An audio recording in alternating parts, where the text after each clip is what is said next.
I would like to welcome all of you to our second session of the CBRL Graduate Network Skills Development Seminar Series for 2025-2026.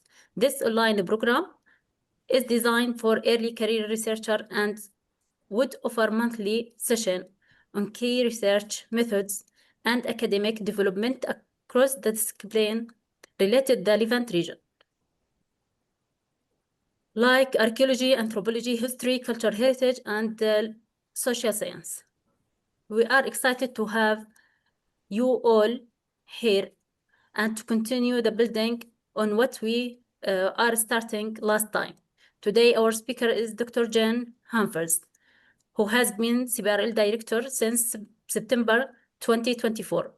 She is an archaeologist with a PhD from UCL, and her work focuses on ancient iron protection in Africa, especially at UNESCO World Heritage Site of Mero in Sudan. She has led a project in Sudan, Ethiopia, Rwanda, combined archaeological research with the community engagement museum development. Dr. Jan will be speaking today about some important consideration in research like ethics, data protection, and research risk assessment. We are really glad to hear with us today. Please note, we are in the webinar, so you want to put your question and comment in A and Q box, please. Dr. Jan, the floor is yours. Thank you very much, Rodana, and thank you all for joining us. I'm thrilled to be able to talk to you all today about topics that are really, really important and topics that I'm really passionate about when it comes to conducting research.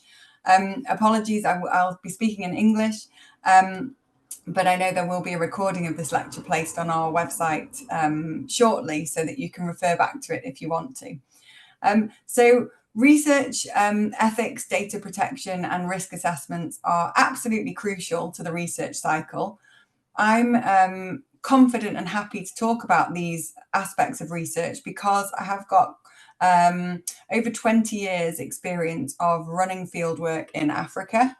And so I became very well versed in submitting and getting approval for these very, very important aspects of research. And I learned a lot of lessons along the way. So hopefully I can share some of these lessons with you, and it will ease the process of conducting your own research in the future. I also co-chaired UCL Qatar's ethics committee for over 5 years. So I've been on both sides of these processes in terms of creating my own approval applications and then approving them. And similarly, when I was director of the British Institute in Eastern Africa, I was also responsible for signing off on risk assessments and data management plans and so on. So hopefully the experience that I've got both as a researcher but also as more of an administrator of these aspects will provide some useful information for you all. However, as director of CBRL, it is my prerogative to talk a little bit about CBRL before I get into ethics and risk assessments and data management. I'm sure many of you here know all about CBRL, but perhaps some of you have just joined for the opportunity to join in our graduate network seminar series.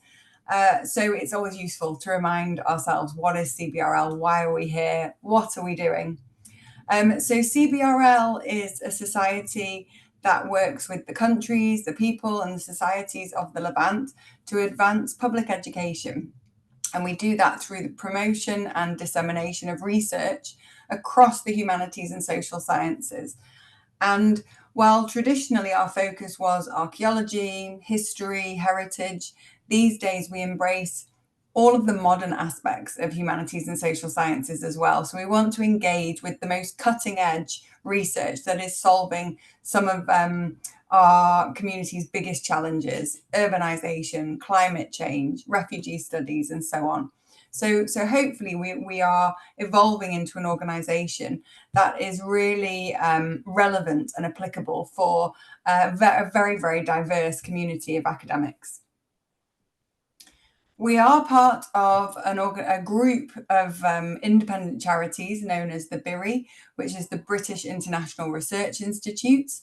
And we all have very similar missions, but in quite different areas. So you can see the BIRI here. And between us, we cover enormous geographical areas. And of course, as we know, modern boundaries mean nothing, especially if you're looking into the past. So if you're researching in a particular area, it's really worth familiarising yourself with where some of the other BIRI are, because it might be worth becoming members of other BIRI as well as CBRL, so that you can both be aware of the activities that are going on there, but also of the opportunities that other BIRI are offering. So hopefully many of you are familiar with our institutes. We have our institute in Amman, which is in a great modern building in a lovely area of the city. From Amman, we act as a regional research partner. We host events. We have a research hub with a zoo archaeological and archaeobotanical collection that can be used as a reference collection. We have a great library, an incredibly welcoming staff body. And if you haven't already been to Amman, used our library, talked to our staff, please feel free anytime. And we also have our Kenyan Institute in the Sheikh Jarrah neighbourhood of East Jerusalem. And again, in this space, we have a remarkably well-stocked library and unique archives. And we're going to be increasing our activities at the Kenyan Institute over the coming months. So we're talking about research, and as a research organisation, like most research organisations, we are focused around research themes, and these research themes are designed to be all-encompassing. And you can see that they cover all sorts of different topics. And hopefully, as a researcher, your research can be tied to at least one of these areas of research activities. And then the really important aspect, in many ways, what we offer for researchers. So probably in November, we'll be launching calls for applications for various schemes. You can see we have project grants for research. We also have workshop grants, which are designed to help bring people together. And also a grant called the Andrea Zabini grant for doctoral students to travel around the region. So keep an eye out for these opportunities, and we encourage you all to apply. Our publications, notably our journals, are very high impact, and I would encourage you all to think about trying to publish in those in the future. But ultimately, we release a newsletter every month, which tells you all about what we've been doing and what we're about to do, and outlines all of these opportunities. So if you haven't already, sorry if you can hear any noise in the background, it will be finishing very soon. If you haven't already, sign up to the newsletter and you'll hear all about what we're doing. So I'm sure you'll forgive me for spending 5 or 6 minutes just summarising what CBRL is and how we can be very relevant for you. So I'll now move on to what I'm meant to be talking about today, which is ethics, data protection and risk assessment. So I'm going to start by exploring a bit about research excellence, what we mean by research excellence, and how CBRL encourages and supports research excellence. I'll then give some broad ideas and hints and tips, if you like, about ethics, risk and data, and go into an example from a project I worked on in Kenya, which highlights some of the aspects of these important procedures. The thing to bear in mind is every institution will have its own ways of doing these things. So a lot of what I'm going to be saying is very general, but hopefully you'll be able to draw on this as you move through your own career as researchers. And I'll finish by just presenting a few take-home messages. So research excellence. How does CBRL promote research excellence? How do we make sure that we as a research organisation are conducting and supporting really, research that exists at the top of its game? Well, our policies and guidelines exist to support scholarship that upholds the highest standards of research integrity. And I think research integrity is a really important phrase to bear in mind. And it recognises research integrity as fundamental to ethical, sound, and sustainable scholarly engagement and production. And a lot of this is governed by what we call our statement of principles, which I'll come on to in a moment. But in defining our principles of research integrity, we draw upon values that are consistent with various national and international research frameworks, and we actively seek to foster principles of honesty, rigor, transparency, openness, care, and respect in all aspects of our work and the work that we are supporting.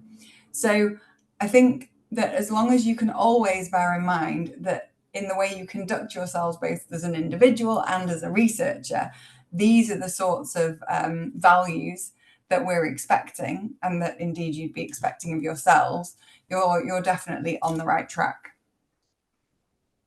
So our statement of principles forms part of CBRL's policies, and most organisations, whether it is the sort of organisation like CBRL, whether it's a university, a department, will have something like a statement of principles. Our statement of principles can be found on our website with all of our public-facing policies. So if you scroll to the bottom of our page and click on policies, you'll see a lot of orange boxes with our different policies, and the statement of principles is there. Now, I'm not going to go through every sentence of the statement of principles. You can read that later, but I've just drawn out a few of them, which really underline the values that we're focusing on and the sorts of things we're talking about when we're talking about research excellence, underpinned by research integrity. So, for example, if you're working with living human participants, so research involving gathering data from living people, perhaps you're doing interviews, must obtain specific ethical approval before research is conducted. So that's a sort of fundamental principle. You cannot, as a researcher, just go out and ask people questions until you've gone through an ethical approval process. And the ethical approval process will make sure that you've really thought about what you're doing, why you're doing it, and how you're doing it, and you're protecting all of your team, yourself, and your participants at every stage. Another example from the statement of principles: archaeological fieldwork, including excavations. Well, researchers working on excavations and other fieldwork must in no way be instrumental in their sale, theft, or illegal trafficking. When I was running my project in Sudan, I had a dig house in a village and everyone knew we would be there. And reasonably frequently, people would just turn up at the door with items that they'd apparently dug up in their garden, asking for ideas about where they could sell these items or how much they might get for the items. And of course, we can't participate in that sort of thing. This ties into provenance of objects and whether or not you can engage with or publish information on an item with no provenance. Where has this object come from? Are we encouraging illegal looting if we're engaging with items that have no provenance? Working with displaced people and the peoples and the communities that host them require particular ethical considerations. So you need to go further in your ethics approvals if you're working with such communities, because these populations have typically endured experiences of violence, poverty, social marginalisation, and legal precariousness. Similarly, if you're working with children or vulnerable adults, you need ethics approval, risk assessments, data management plans that can accommodate these sorts of groups.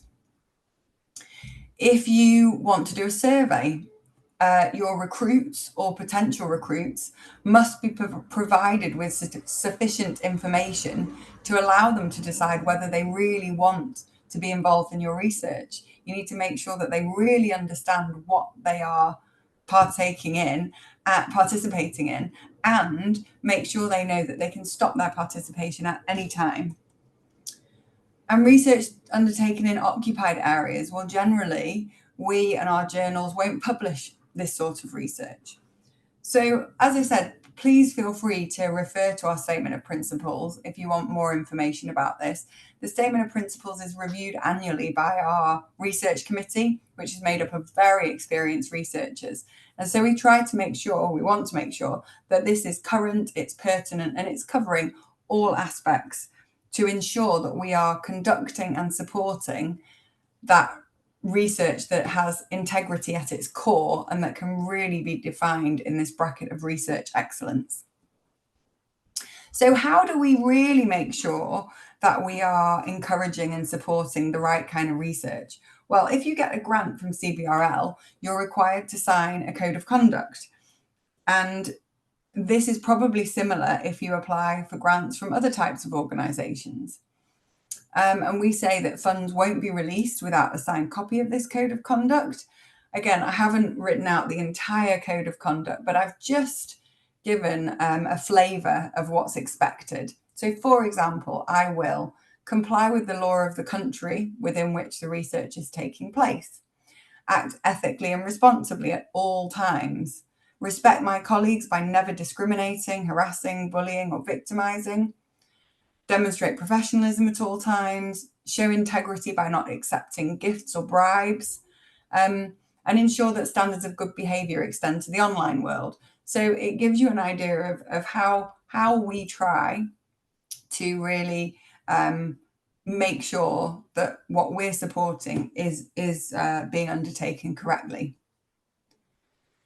So with all of that in mind, if we just sort of finally think about research excellence, clearly we all as researchers know sort of scientific excellence. We know that research excellence relies on sound research questions, a systematic, appropriate research methodology, acknowledging previous research, making sure that our methods are relevant, that our data is representative, that the data is replicable, reproducible, and transparent, acknowledging limitations, and that it's ethical.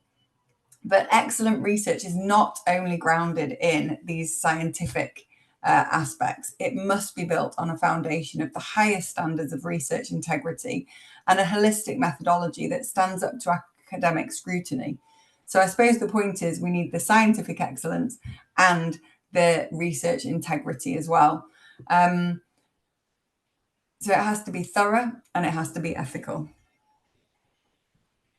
And why do we need to make sure we're all doing this? Well, most funding bodies will require you to demonstrate that you are well aware of the importance of research integrity, including ethics approvals, risk assessments, data management. Your institutions will usually expect you to do this. Often when you submit your work to publications, there'll be a requirement to confirm that you did not undertake research without appropriate approvals and requirements in place. There's your own personal accountability and academic reputation, and also your career prospects. So in this day and age, it's crucial that as you begin a new research project, you're thinking about your research integrity, your ethics approvals, your risk assessments, your data management at the very start, so that you can embed this into your entire process and make sure that your research and yourself as an academic can hold your head up high and move forwards through your research career. Even where these are not required, you as an individual should still make sure that you go through these processes. And there are ways of doing that, as I'll come to. So the things to remember about this, as academics, we can get very, very focused on our own research and how we're going to do our research and what questions we want to ask and where we want to publish. And ethics and risk assessments and data management plans can feel frustrating because they are time consuming. And they do require you to spend time thinking about trip hazards and flood risks, as opposed to, what interview questions you're going to ask a different community. But these processes are absolutely crucial because they help you ensure that your research and you and your team have considered all eventualities, and that the well-being of yourselves and your participants, both in the present and the future, has been well and truly considered as far as possible. What's really important, as you'll see, is that you plan for the time it takes to do all of this seriously, so that you as a researcher and your results can also be taken seriously. If you are awarded a grant from CBRL or perhaps another funding body, you will be required, most likely, certainly with CBRL and most likely with other organisations, to submit your approved ethics review, risk assessment and data management plan. Most universities have their own accredited systems in place for these processes, and CBRL can't do this for you. So really crucial to think about if you're, at least if you're thinking of applying for any of CBRL's funding. So just a few notes then on ethics. When conducting research, you have to minimize harm and risk and maximize benefit. That's sort of the underlying principle. You have to respect human dignity, privacy and autonomy, and take special precautions with vulnerable people, and strive to distribute the benefits and burdens of research fairly. So that's a sort of underlining principle. Similarly, when you're conducting research with archaeological objects, you have to minimize harm and maximize benefit, which ties back to the idea of not necessarily engaging with unprovenanced objects. But overall, when you're thinking about ethics, have these key values of honesty, objectivity, integrity, care, transparency, responsibility, and legality in mind at all times. I'm not going to talk much more about ethics at the moment because I'll come back to it later. And as I said, every institution's ethics approval process is slightly different. So you'll have to follow whatever processes are open to you and sort of work through those processes. With a risk assessment, you have to consider all risk factors for your researchers and your participants. You have to generate, once you've identified the risks, you have to then generate carefully thought through mitigating strategies. So for example, if the risk is that someone could, I'm trying to think of one now, I've got examples later, but if the risk is someone could trip over some shovels that are left by the side of a trench, your mitigating strategy would clearly be there will be an area where people leave their shovels on the excavation site. So you've just got to think through all possible risks and note how you will overcome those risks. And then you classify your risk as high, medium or low. As the lead investigator, the principal investigator, it's your responsibility to consider step by step any risk for yourself, your fellow researchers, your participants, and any member of the public.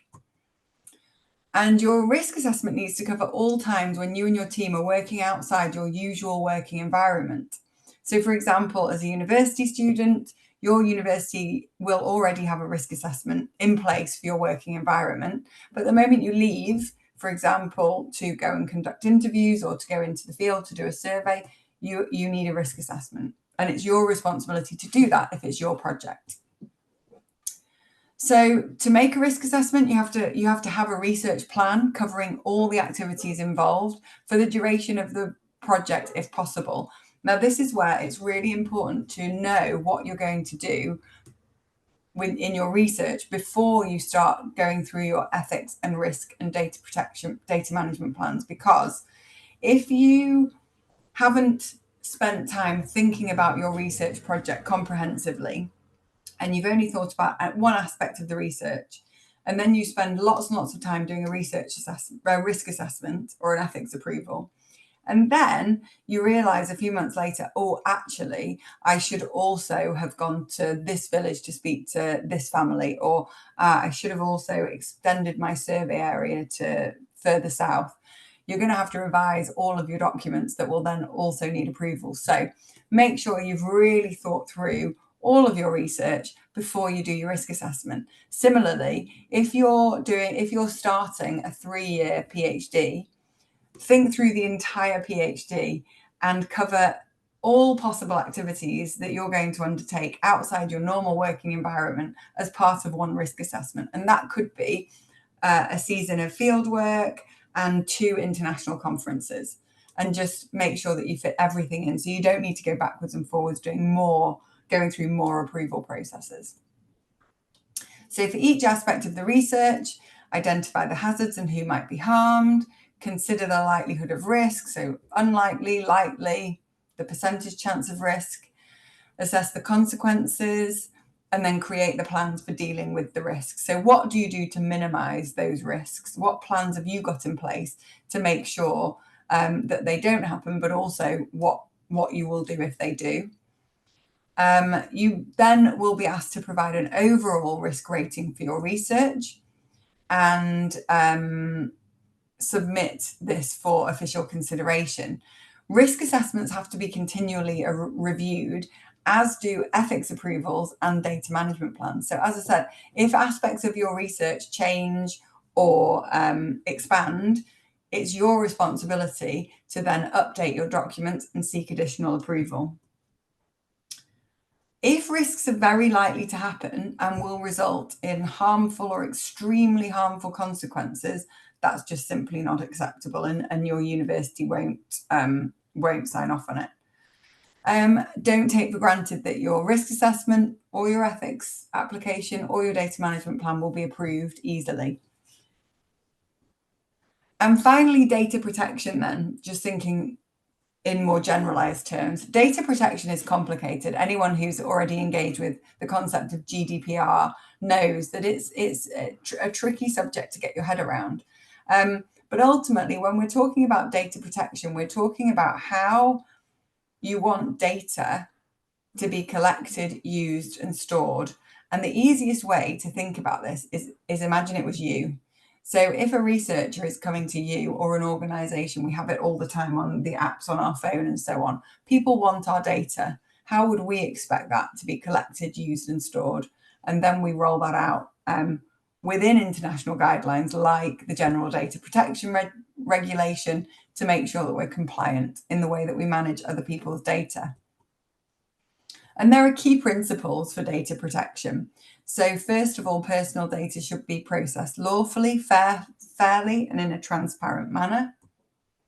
It should be collected for specified, explicit, and legitimate purposes and not further processed in a manner that is incompatible with those purposes.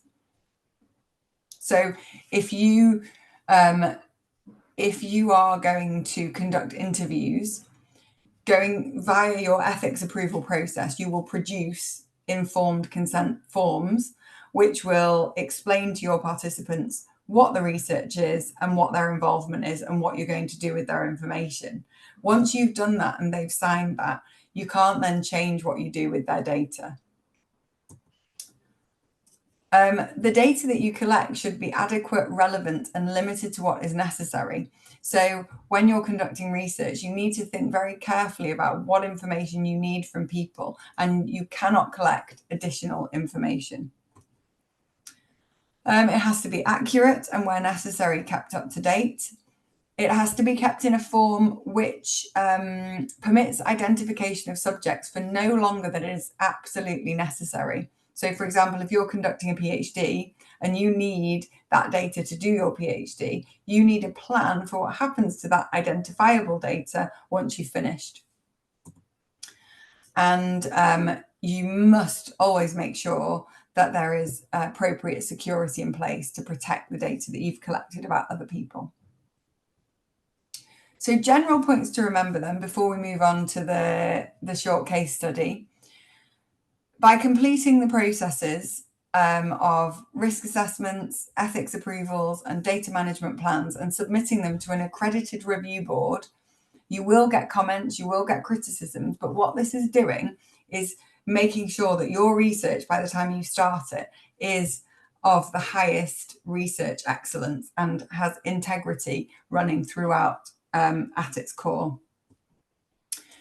Expect to be required to reconsider and replan, not just off the back of the comments you might get from your boards, but also because of the changing context that we work in. And ultimately, research evolves. You know, you might start a research project and realize that the results you're generating lead you off in a completely different way than you first imagined. There's nothing wrong with that. That's great. You know, that's the excitement of research. But always remember to go back to those documents to make sure that they're still relevant. Think of the time that this all requires, and think of the time that a board will take to review any application or request to update. Often in big universities, it's not a case of filling out these forms, submitting it, waiting a couple of weeks and getting feedback.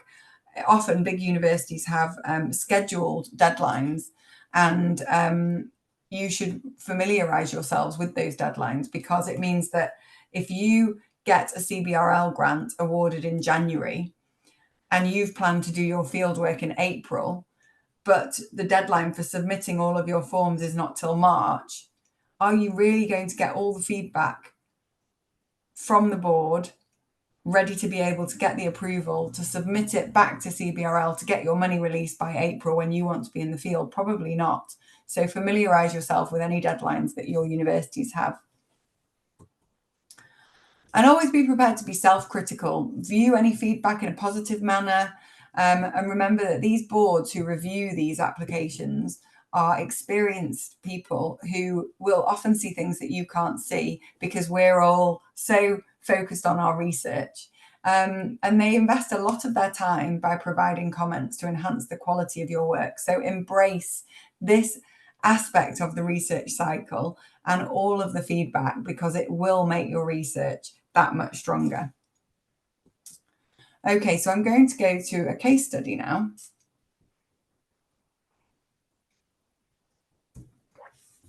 And this case study comes from Kenya, which is not as sort of off the ball as it might sound, because the case study concerns a project called MEASAM, which is Mapping Africa's Endangered Archaeological Sites and Monuments. And MEASAM is a sort of sister project of the EAMENA project, which some of you might have heard of, which focuses on endangered archaeology and heritage in the Middle East and North Africa. So it's a similar framework. The project works to identify and document endangered archaeological heritage sites across back then it was across 8 African countries, dating to the Paleolithic to early Stone Age to the 20th century, and then sharing this information and helping to protect the sites. It uses a combination of remote sensing, records-based research, and selective surveys. And it's building a sort of comprehensive database of site types and distributions, which will ultimately be made available in an open access ARCHES geospatial database.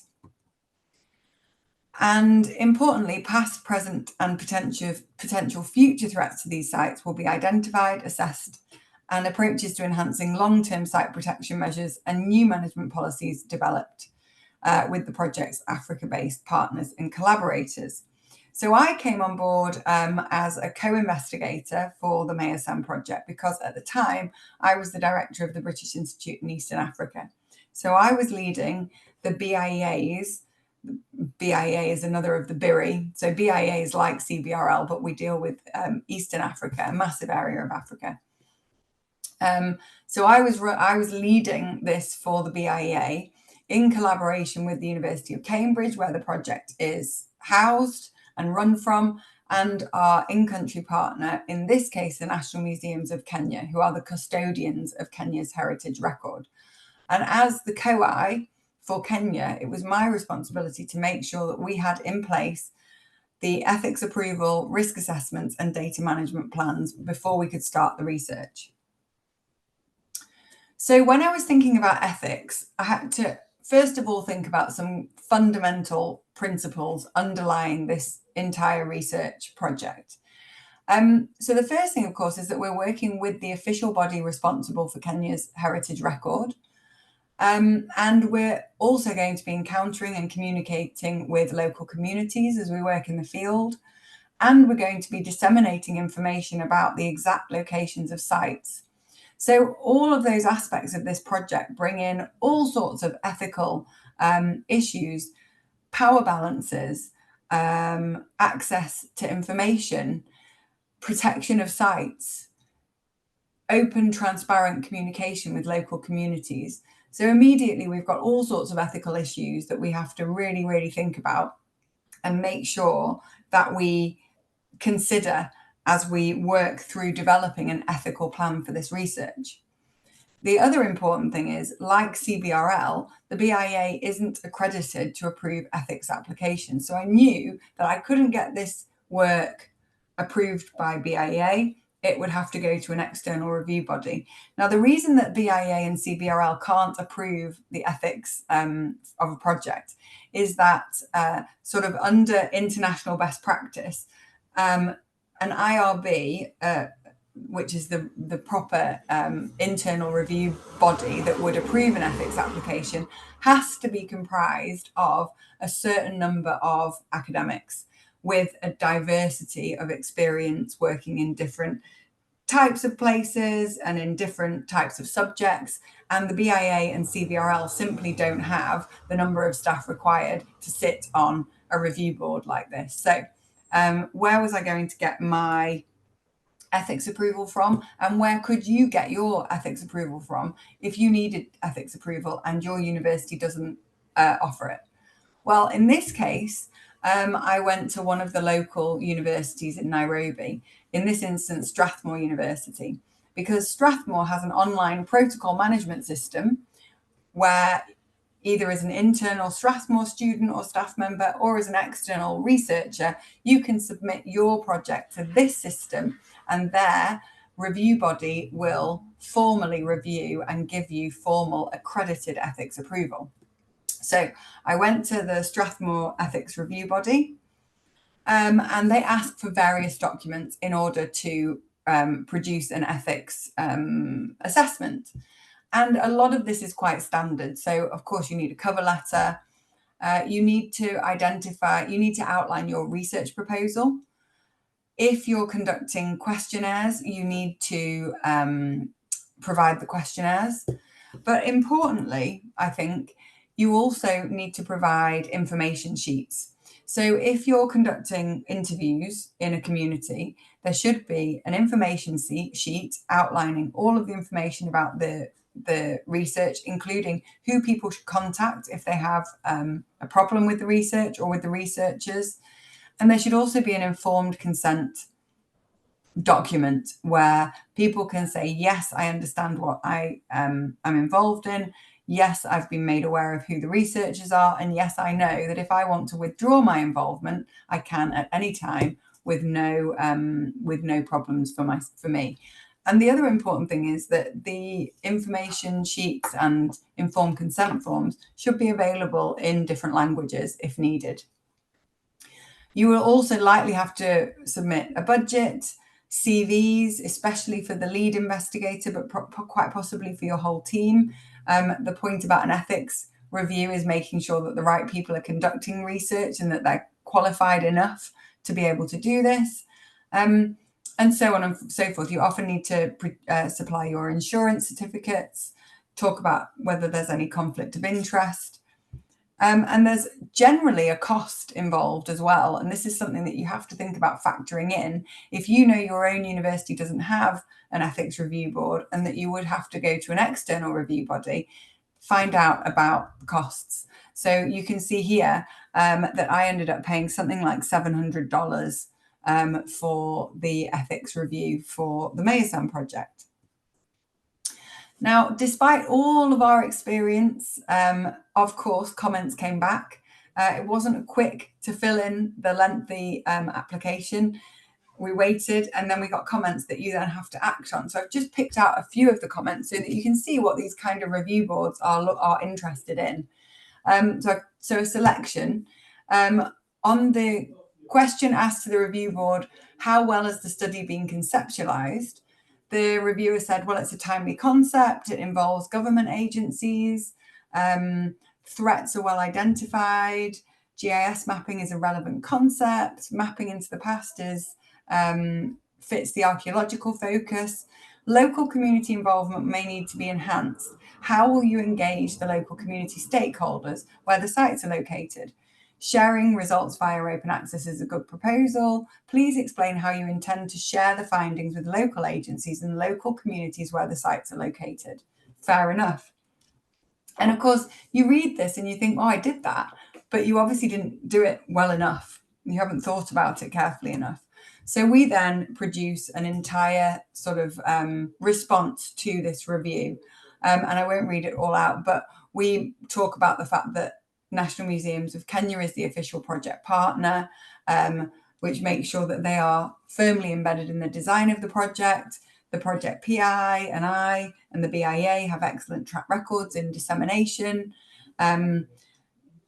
We will talk to local communities. We will also produce flyers in different languages to hand out during field work. So you have to explain in more detail how you will do better. Another comment where the reviewers were asked to comment on the appropriateness of the risks or benefits analysis.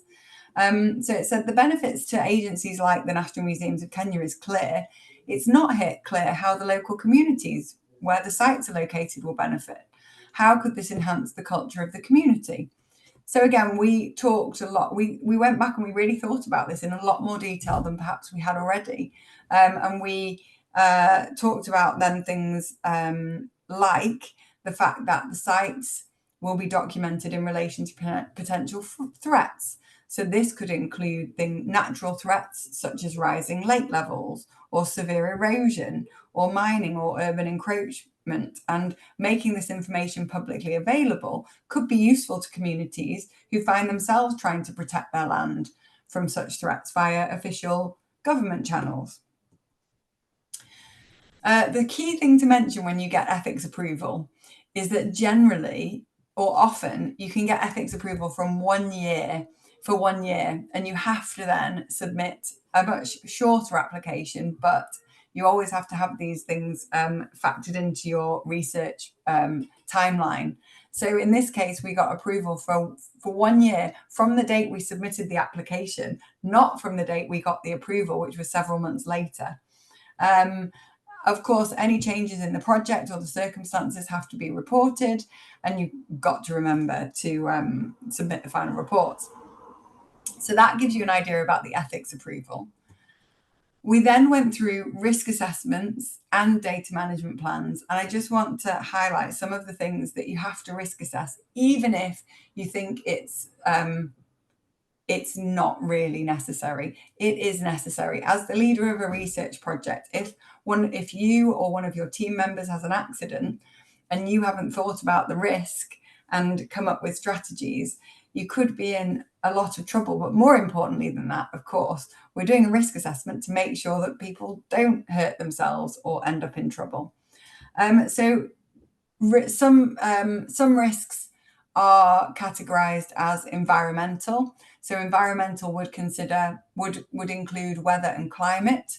So you can see here some examples: sunburn, dehydration, heat stroke. And then you just write what you're going to be doing to make sure that people don't get sunburn. Well, they'll be advised to wear appropriate clothing, wear sunscreen, seek shade if necessary. Some of this can seem very sort of patronizing and not the sort of thing we should be worrying about when we're dealing with adult researchers, but actually you do have to worry about them. Other environmental risks: animals, domestic animals, wild animals, biting or stinging animals. In Kenya, some of our fieldwork took place in game reserves. So in this case, armed personnel will accompany the team, and all precautions taken as per professional advice. Other environmental risks relate to the terrain. So we were working on farmland, in villages and towns, mountains and hillsides, coastal and riverine landscapes. And of course, if you're working on farmland, you need consent from the farmers before you access the farmland. Some risks are social. So here you can see we have terrorism, local social unrest, crime, risk of causing offence. Risk of causing offence, you can see team members, especially foreign team members, can inadvertently cause offence through language, behaviour or dress. Local contacts and team members will offer advice, and people will behave appropriately at all time.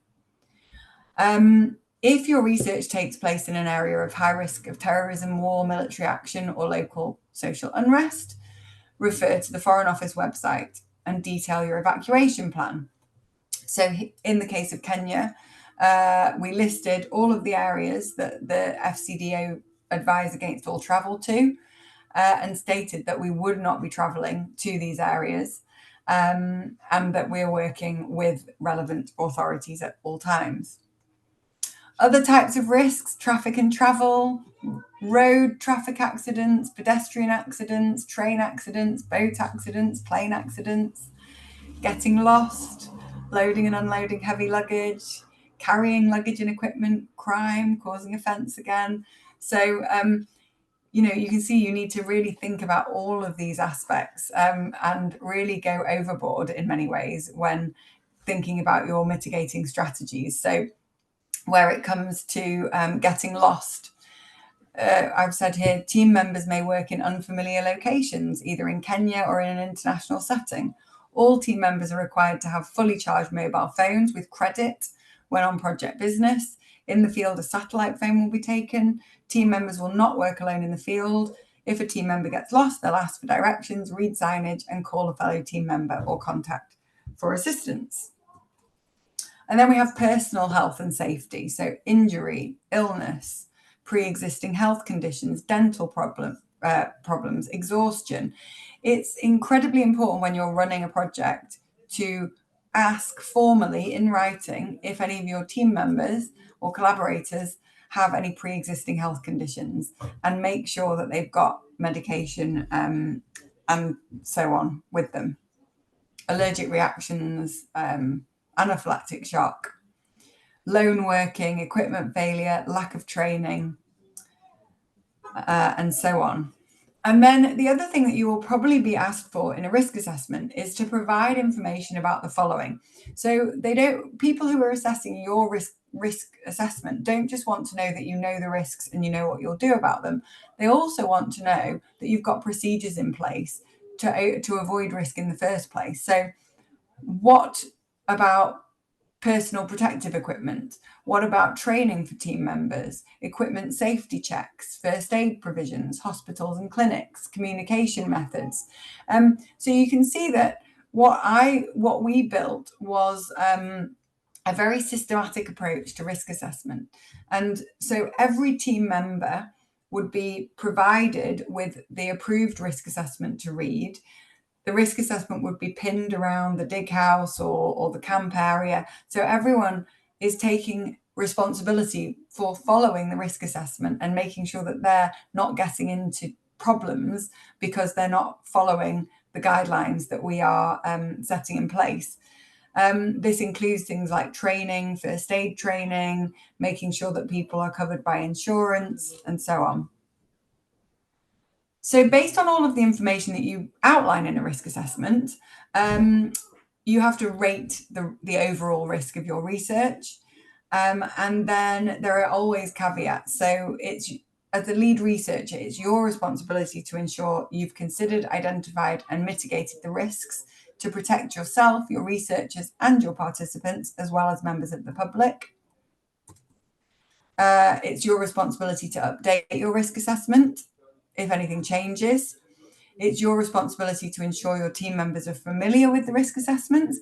There's no point in having a risk assessment if none of your team have read it. And they need to know what to do in the case of an emergency. Organizations usually don't take responsibility for injury, illness, or death. And all team members should provide copies of insurance details and designated emergency contacts.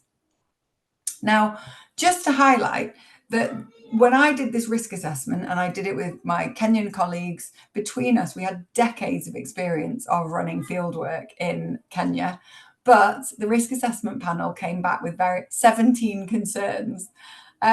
So they wanted to know, what about flooding? Fair enough. So we said flooding and landslides are a risk during the rainy season. Local information will be collected and considered. No field work will take place in areas likely to flood or suffer landslides. They also noted that use of motorbikes might be necessary. And so we said it will be avoided if possible, if necessary. Team members will be required to wear safety helmets and use well-maintained motorbikes. And another example, does the BIA, because it was BIA project, have permission to dispense such drugs like paracetamol? Because I'd put that we would provide a first aid kit. So, you know, if you provide a first aid kit and you have things like paracetamol in there, are you allowed to give out drugs like paracetamol? So really, really useful concerns there raised by the review panel. Just a few notes on data, because again, this data is something that is relatively new compared to ethics approval and risk assessments. And so I found that more universities might have ethics and risk assessment processes, but might not yet have a data management plan. However, it's really important that you as a researcher have your own. And just to give you an idea of what sort of things might be in your data management plan, well, roughly how many people's data are you collecting and what are their age brackets? Does this research involve children or vulnerable adults? Are you collecting anonymous data, coded data with personal identifiers? Will personal data be shared with other organisations or individuals? Will the data collected result in participants being treated differently? Or will the data have an impact on their lives? Are you collecting particularly private data?